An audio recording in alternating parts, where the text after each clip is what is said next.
I'm Deb Fader with the Mendocino County Library. Welcome to our second of 4 cooking demonstrations, part of our Book to Action program featuring the book 6 California Kitchens by Sally Schmidt, and programs focused on local foods, recipes, gardening, and foraging.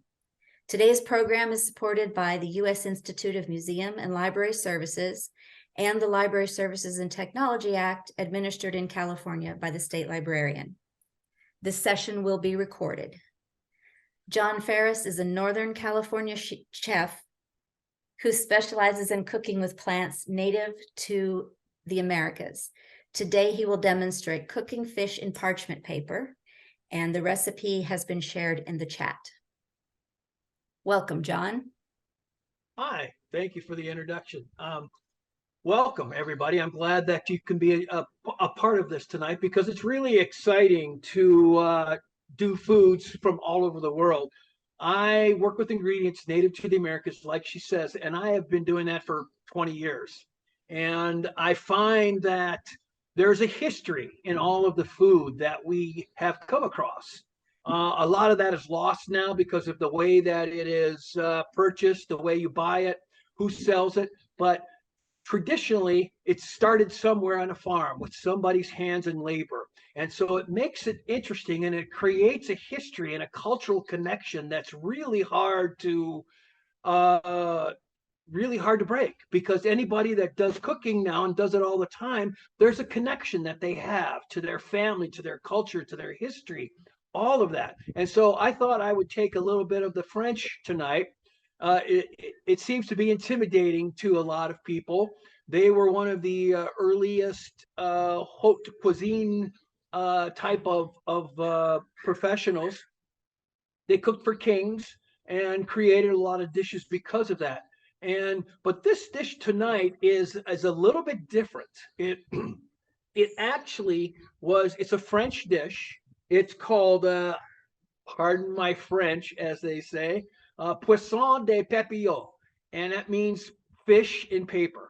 And traditionally, that was they used paper. It was created by a guy by the name of Antones, who now is the Antones in New Orleans. I'm sure you've probably heard of Antones in New Orleans. I don't remember his last name, but it was passed down through the family, this recipe, and it kind of became what it is now.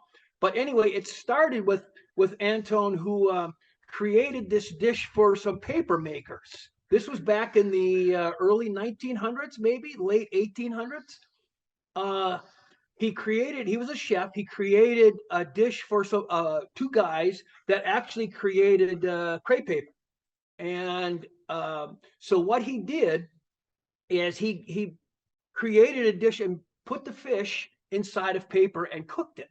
And also what that's what the connection is they created the balloon, the air balloon. And so what he did is he created this dish that where you put the fish in the paper and you seal it, and then you cook it. And what happens is it kind of blows up because it should be sealed. And that kind of reminded them of the balloon that the air balloon that they had created and had thought about. I think they were early. This was earlier than the Wright brothers. So in a sense, they created, flight in a sense. So this dish was created to mimic the air in the balloon. So when we steam, we'll be seeing. I'll show you all of this.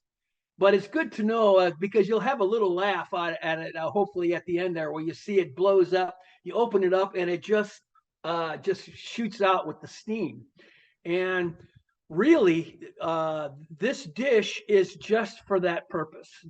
The cooking fish in paper is just an entertainment, basically. It has no real culinary purpose because you can cook fish in what is now aluminum foil. And and it's basically the same thing, or you can cook it in a pot and seal it and then slowly cook it, and when you open it up it'll steam. So it's kind of the same thing, but putting it in the paper and sealing it gave it this extra attraction. And that's what created business around the turn of the centuries. People wanted something that was kind of stylish and circus feel, circusy, if you will. So that's kind of the history of fish in paper. And when you go to Anton's in New Orleans, they serve the same thing.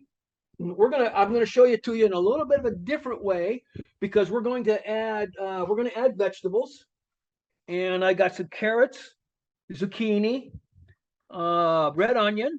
We're gonna have a lemon. I got some garlic, and we'll add some fresh herbs on top. Now we're at Terra Firma Farms. This is their kitchen, and I get all my herbs from the various gardens that we have around here. I have my own garden too. So we're going to get really nice and fancy. And what we're going to need, so you can use this, you can use any of these items, or you don't really have to. This is just to kind of add color and pizzazz and that little gosh gee whiz factor to eating. And then we're going to use parchment paper. I'll show you what that is. You can buy that now in a roll, kind of like with wax paper or something. Let's see. So what I got the big parchment sheets. Being a big kitchen, we use hotel pans that are about that big. So what you want to do is you want to fold this in half.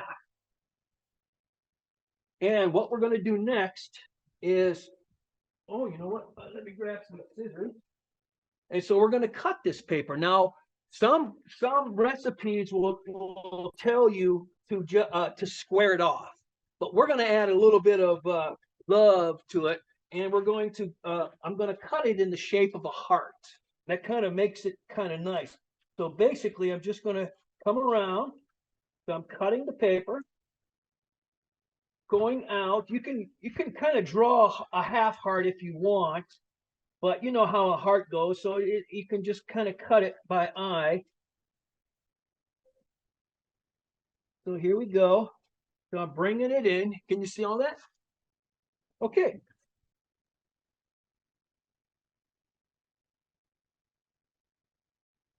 So there we are. There's the half cut. And then this is the full cut. This is it open. So basically it's a heart. Very cool. All right. So then this is where we're going to put the fish. But what we want to do first is, I always like that part, so I wanted to show that first. We're going to peel the carrot.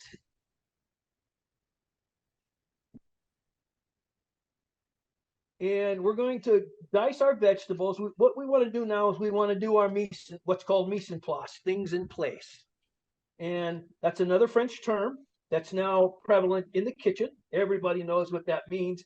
And now it's almost like a verb. Can we mise this? So, or where's your mise? That's kind of like the way it goes now. So what I want to do is I peel the carrot. I'm going to cut the carrot. We want small pieces. We want like what are called baton cuts. It's kind of like a julienne. You can use you can also use a grater, which actually might be kind of a nice idea. I just thought of that. But let me take care of this.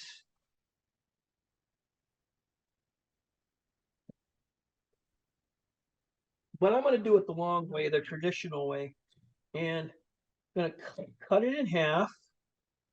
And then we're going to make batons. So basically what we're doing is we're cutting the half in smaller sticks. And just keep thinning it out. Because see, the fish will only be in the oven for about 12 minutes. So you want the carrots, which is probably the hardest vegetable to cook in that time, you want it very thin. So we're going to cut these thin.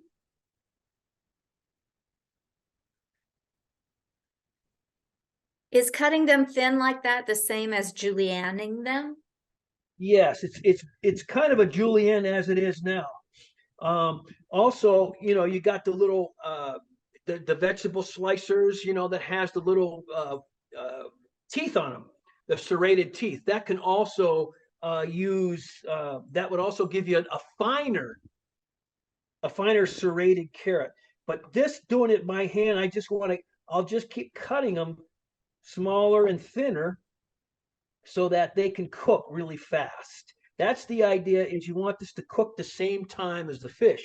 So carrots is probably the tough one that would have to take a little bit longer. So you want to get it as nice and thin as possible. And like I said, you can even use the grater and just grate it on too, like you would cheese. That works. That would cook up rather nicely too. But I just wanted to show you a traditional way.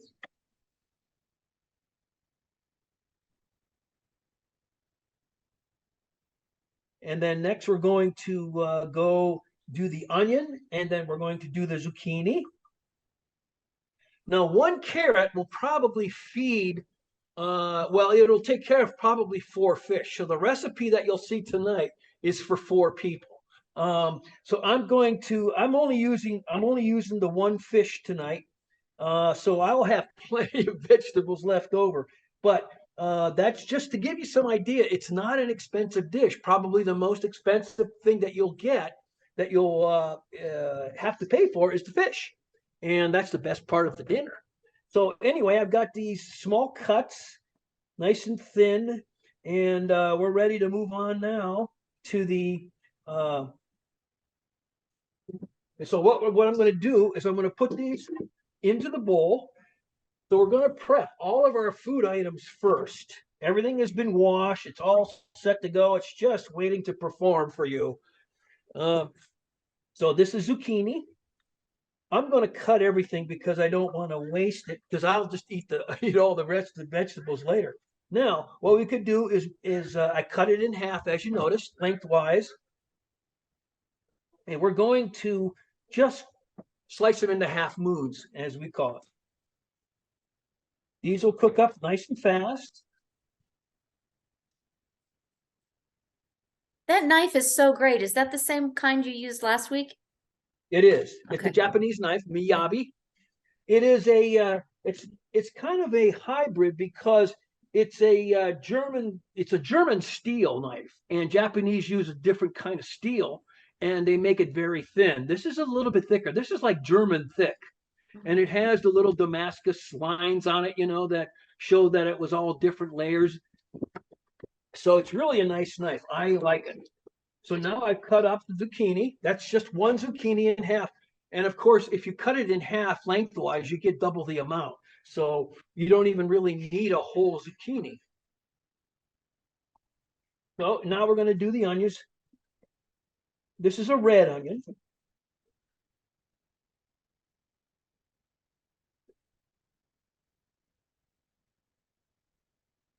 So as you see, I cut off both ends. I just took a little thing with the knife, went through the onion, just the top layer. And there you are. It's nice and fast. Now I'm only going to use half of the onion because it'll create a lot of onion in here. And then, like I said, I'm only doing it for 1 tonight, but this recipe is for 4. So you'd want to get 4 fillets, and you can still use the 1 zucchini, the carrots, and the red onion, as you'll see.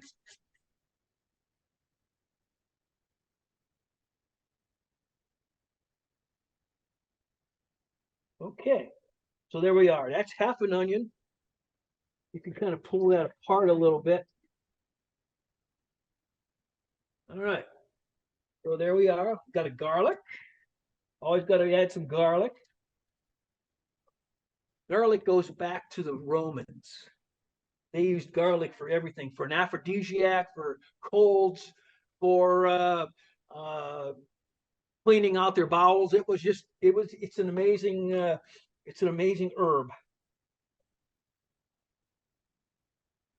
Give it a little crush on the cloves.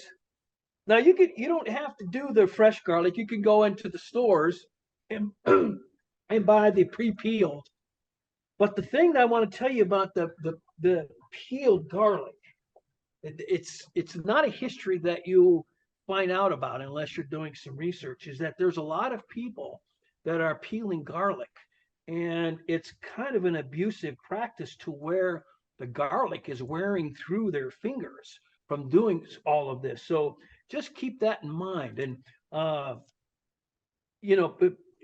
the food system is fraught with a lot of different intentions and a lot of different things going on. So part of these series is to help you see how you can do all this for yourself. And it's not hard. You just want to take some time. But if you're I found out that if you're cooking for somebody, there's a little bit of an intention there that kind of creates this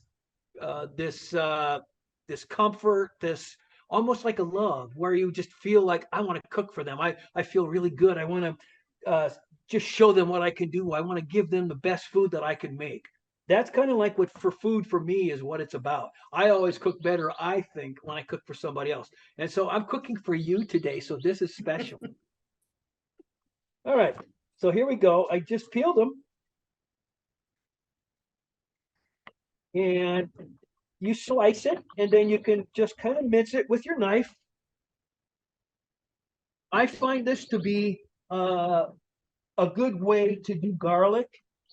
There's a lot of ways that you can do garlic. You can use the garlic press. That works too. That crushes the garlic, almost like putting it through a strainer. But what I think is that you lose a lot of the oils that way, because the oils don't necessarily drop through like oil. They're kind of that's the flavoring. That's the life force of what the garlic is the oils.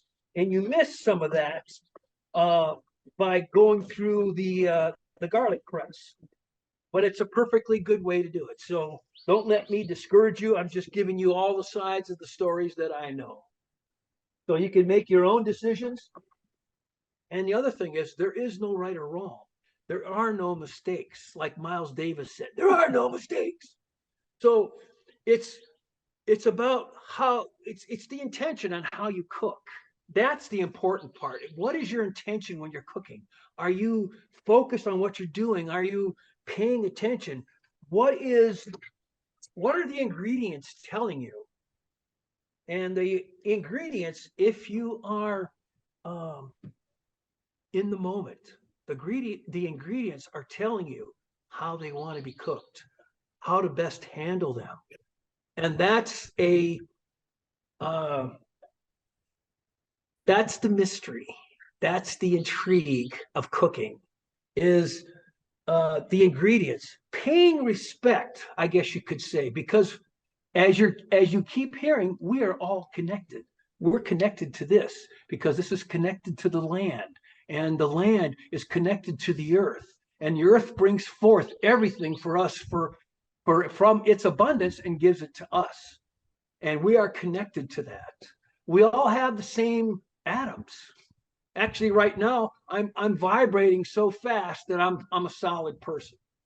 That everything we see is solid because that's what we see in our minds. That's what we intend. So we intend to make a good meal, and that is the key, I think, to really understanding food and understanding people, understanding ingredients, and understanding life, the life force that is what we are. Okay, enough of that.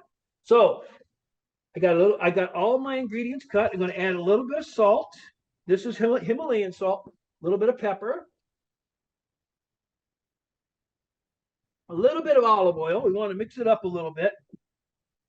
And I'm going to add a little bit of white wine. I'm using Moscato, but you can use any kind of white wine you want. You don't need a lot because you don't want to drench it. You just kind of want to add a flavor to it. So let me mix it up. And then this will be ready to go. We're going to put this on the fish. Oh, let me add a little bit of thyme. The thyme, and like I said, is from our garden. So basically they come in little strands, and you want to just pull your fingers crossed like that, and you can take them right off. A little bit of stem is not bad, so don't worry about the stems. They kind of get soft, so you don't have to worry about, you don't want to get the thick stems. You want to get the little branches from coming off the stem. That is what is the soft part. And if you, like I said, if you get a little bit of that in the food, that's okay. It'll kind of soften up and just add its own little flavor. Everything has flavor that we put into the food. So it all matters. Okay. Let me add a little bit more. See, it's fun when you get the thick ones. You can just kind of take your finger right down and just, there you go. It takes a little bit of practice because it's just the right amount of pressure. Let me do that again. That was kind of fun. Here we go. All right.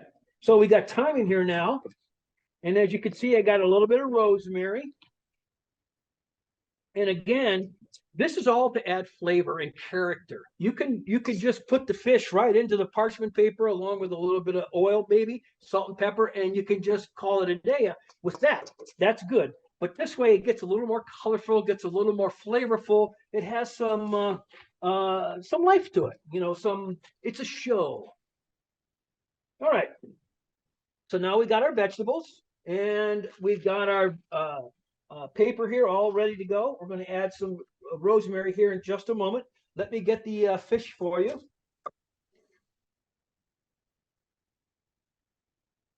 Now we are at a live farm here, Terra Firma in Petaluma, and it's the end of the day. It is a working farm, so things could happen, but this is the time of the day when most people have called it a day, so we kind of got all this to ourselves. All right. So I got some fish, cod. A white fish is preferable because it cooks up nicely, but you could use salmon. You could use just about any fish. I wouldn't recommend necessarily a steak type of fish like a tuna or like maybe shark or swordfish. They can work, but they'll take a little bit longer, and they don't quite take on the flavors that a whitefish does. So that's why I like to use the whitefish. This is cod. So here we are.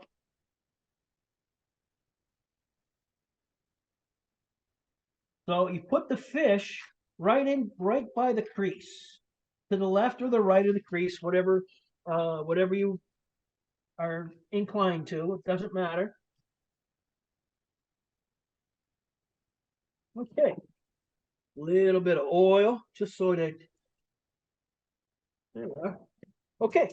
Now I got the oven at it says 450 on the recipe. It doesn't have to be that hot. I think you can do anywhere from 375 to 400, and that would work good. You just kind of have to monitor it because it should only be about 12 minutes for this thing to cook up and just be precious.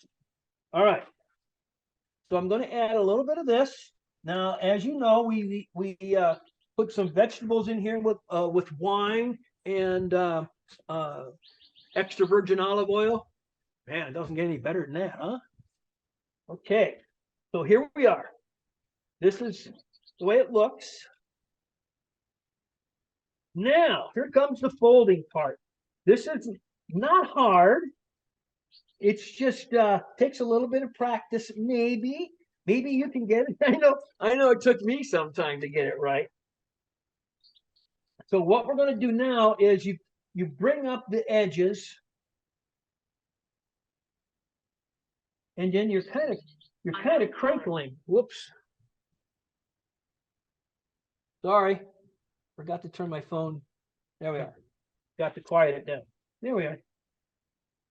So basically, I'm folding it over. And like I said, making a rectangle out of the paper too would also work. That's how I cook at home with aluminum foil.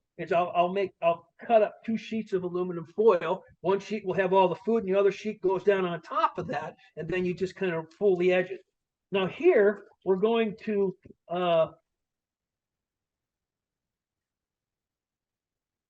fold it in, give it a little bit of a crinkle to kind of give it a seal. It's almost like the crust on a pie, the edge of the pie. And the idea is you want to get it to look like an air balloon. That was the original idea on how this came about, was celebrating the 2 French guys. I think they actually called it Pompano de Montfier or something like that. Montfier were brothers, and they were these air balloonists. and they created this air balloon. I guess they were I don't know if they were the originators of it, but they had perfected it. And they were also paper makers. Like I mentioned, they made crepe paper. And so that was the idea for the chef, to create food in some kind of paper. So this is how this came about. So there we are. Now I got the oven preheated already.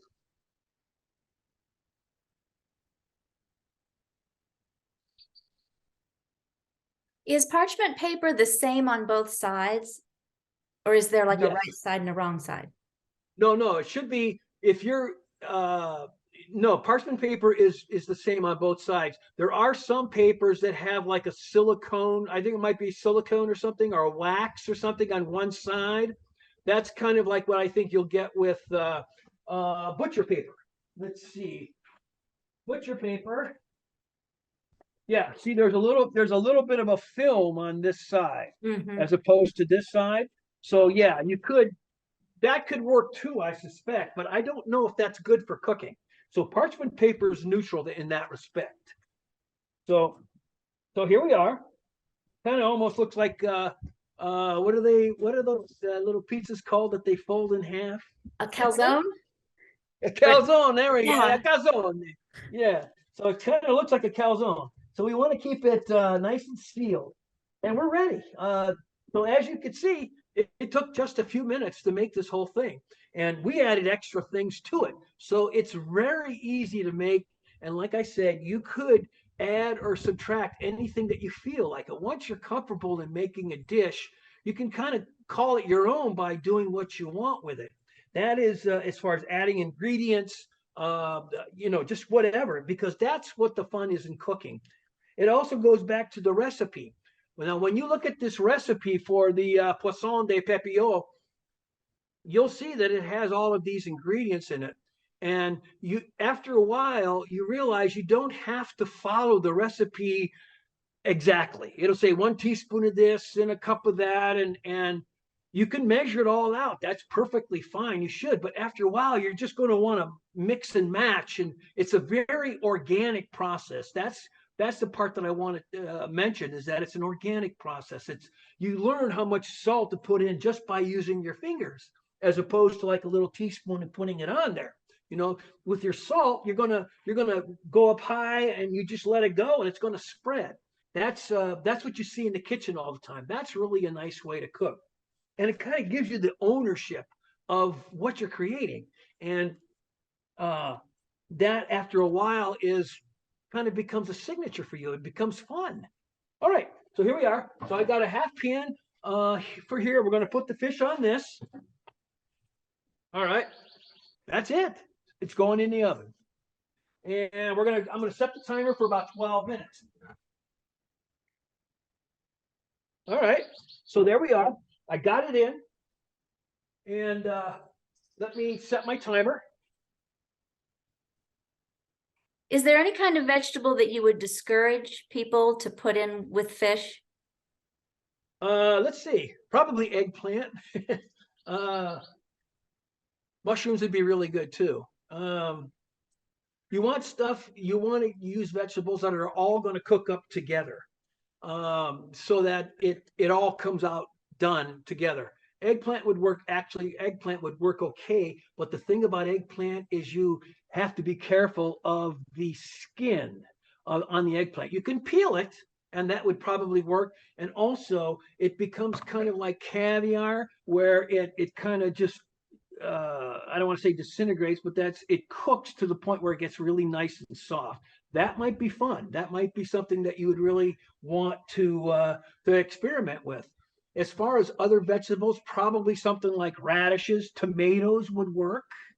Also, you'd want to do most vegetables are soft and might work, except something like I mentioned, like the radishes. You could take the corn, but what I do is I would take a ear of corn and take it off with a knife and take the kernels off and then throw it in there. That would be really good too. Corn is not quite ready yet, so I would wait on that. Corn will be ready, midsummer, late summer, so it would be really good then to use corn. So most vegetables you can use. Peppers would also work. So, and you can also, maybe I could do a class on ratatouille and show you how to use all those vegetables I just mentioned. So, I never did set my time, did I? Let me do that. Okay, we're gonna set it for 12 minutes. The only thing is now is, what are we gonna do for 12 minutes? All right, here we go. Hold on. Timer. Okay. All right, so I got it set. Timer set. I have a question. All right. Are you cooking one serving right now, or is all of that in that paper? Because you said you were making enough vegetables for 4 servings. Yes, yeah. I actually didn't move. I didn't put all those in. I'm just going to saute these up. I just put enough in there to cover the fish, and then also to be able to add a little flavor to that. But I'm going to cook these up as saute. You know, maybe we could just do that now. We got 12 minutes. We got 10 minutes to be able to do something else here. I didn't think about that. So let's try that. All right, I got a pan. Remember, we're outdoors, so this is always fun. You want to make sure that everything's clean and there's you know, dust or something else that might have come on it. Okay.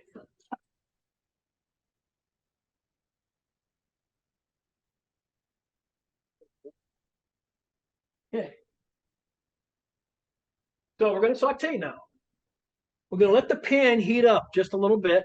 This is how you saute. Ideally, you want the pan to heat up first before you add oil. You don't want to add oil while the pan's heating up because you're going to burn the oil, and then you kind of denatured what the oil is for, and it's not good for your body.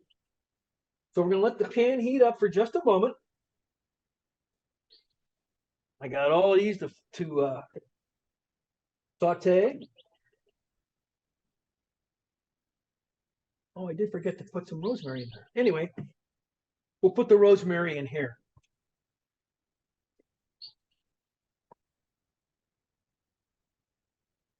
Okay.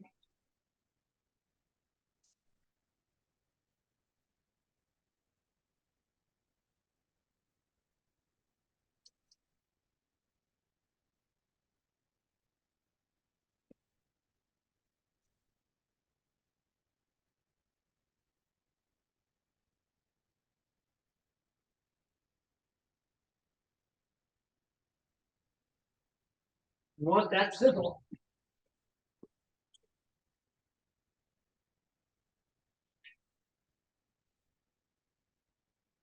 All right, so you got the sizzle. We're going to cook this down.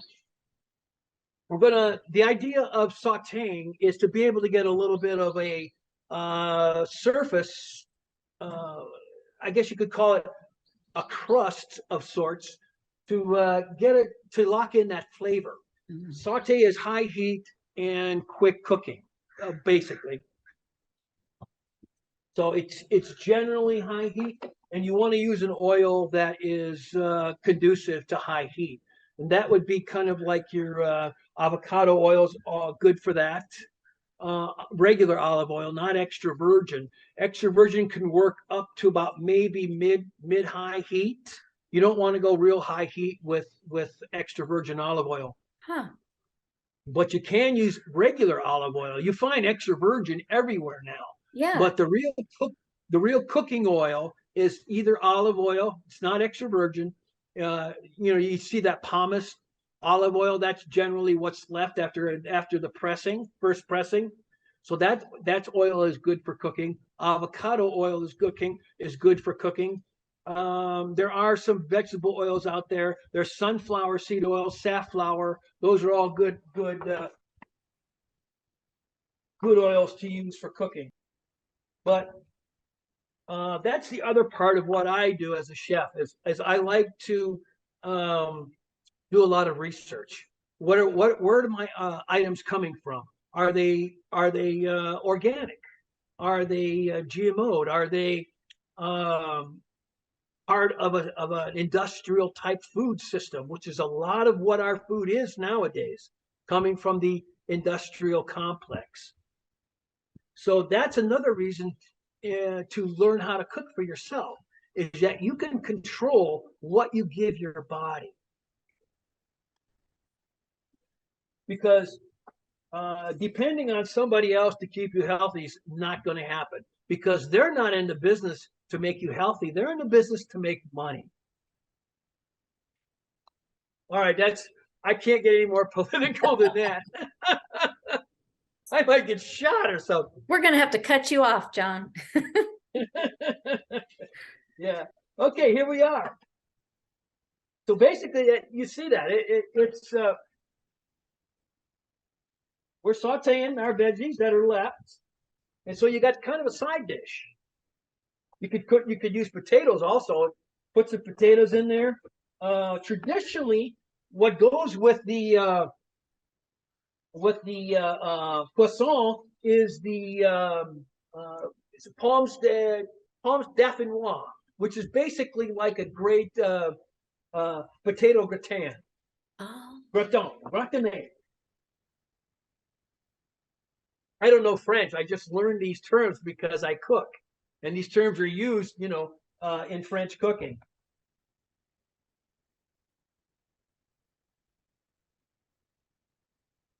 Okay, there we are.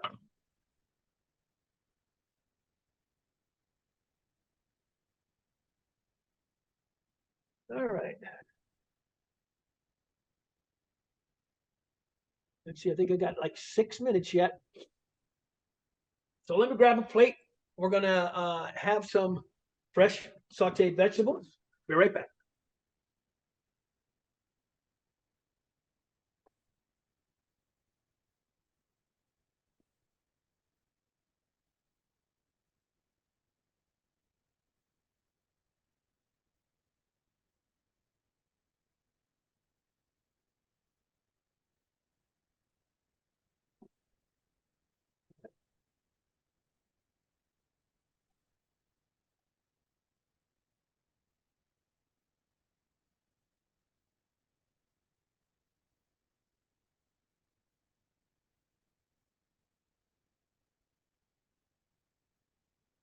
Okay, there's our vegetables.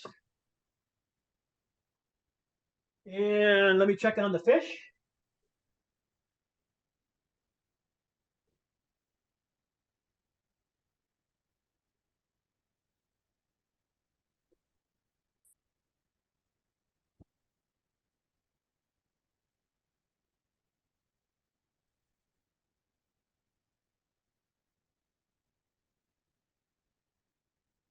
When you're sauteing, you have a chance to cook it, but then you also have a chance to keep some of the flavors and nutrients intact. That's why you cook fast, because it'll cook the outside and it gets a little bit in there. It's almost like cooking al dente.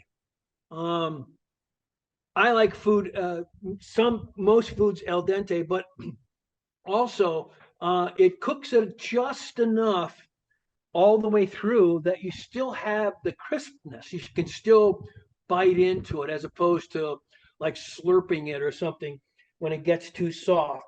So that's what you want. You want a little bit of a crispness to the food, to the items that you're sauteing. Looks All right. great. Let me check on our food here, on our poisson. Oh, I got a minute. Is that a pumpkin or a gourd or something on there? Are you going to do That's a squash. This came from my garden, and it's actually last year. So Oh. this is a winter squash. Winter squashes have a thick skin to them, so you can actually store them like in basements and root cellars and stuff in, dark places, and they'll hold up for a season or so. I wouldn't probably want to hold up. I'm not exactly sure what kind this is. but I like to grow out here on the farm. I like to grow plants that are native, and I like to do traditional agriculture in creating them. And this year I'm looking to do more I don't want to say lettuces, but I want to do kind of a mix that can create a whole new type of salad using uh, using foraged, wild, cultivated plants, like excuse me, like lamb's quarters, which is part of the quinoa family, Chenopodium. Lamb's quarters leaves are very nutritious. They're wild. They spread all over the place. They're very invasive, but they're very good leaves. And also some amaranth. And I mentioned the quinoa. Quinoa leaves, when they're young, are also very edible. Purslane. You'll see a lot of purslane, and you think that it's a weed, but it's actually very edible. You know, and of course, there's dandelion weeds. That's also very edible. Their flowers are edible.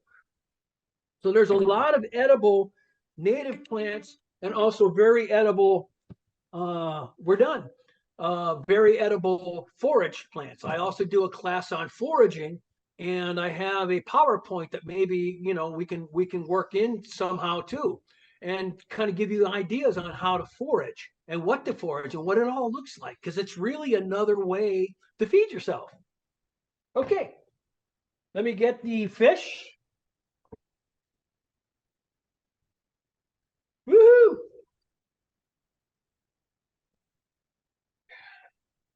All right. I'll put this on the plate.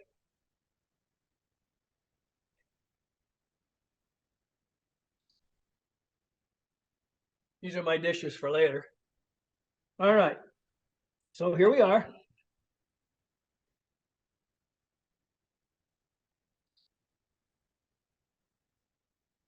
The suspense lot is of them would- killing me.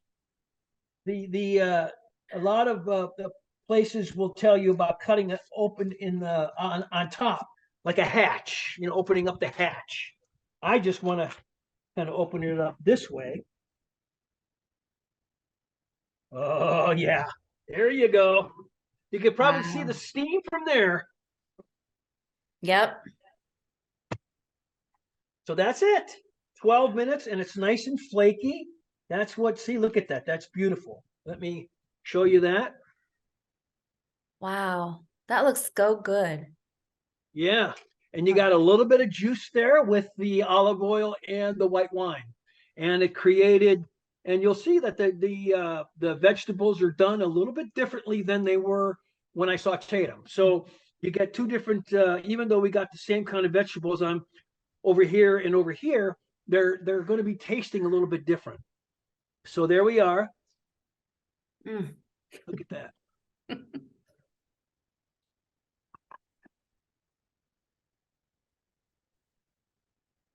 Wow. That's good. It's hot, and it's fish. It's wonderful. All right.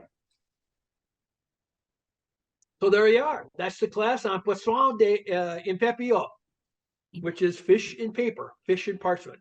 Huh. So if you have any questions, you could use the chat, or you could also look me up on my website or my email.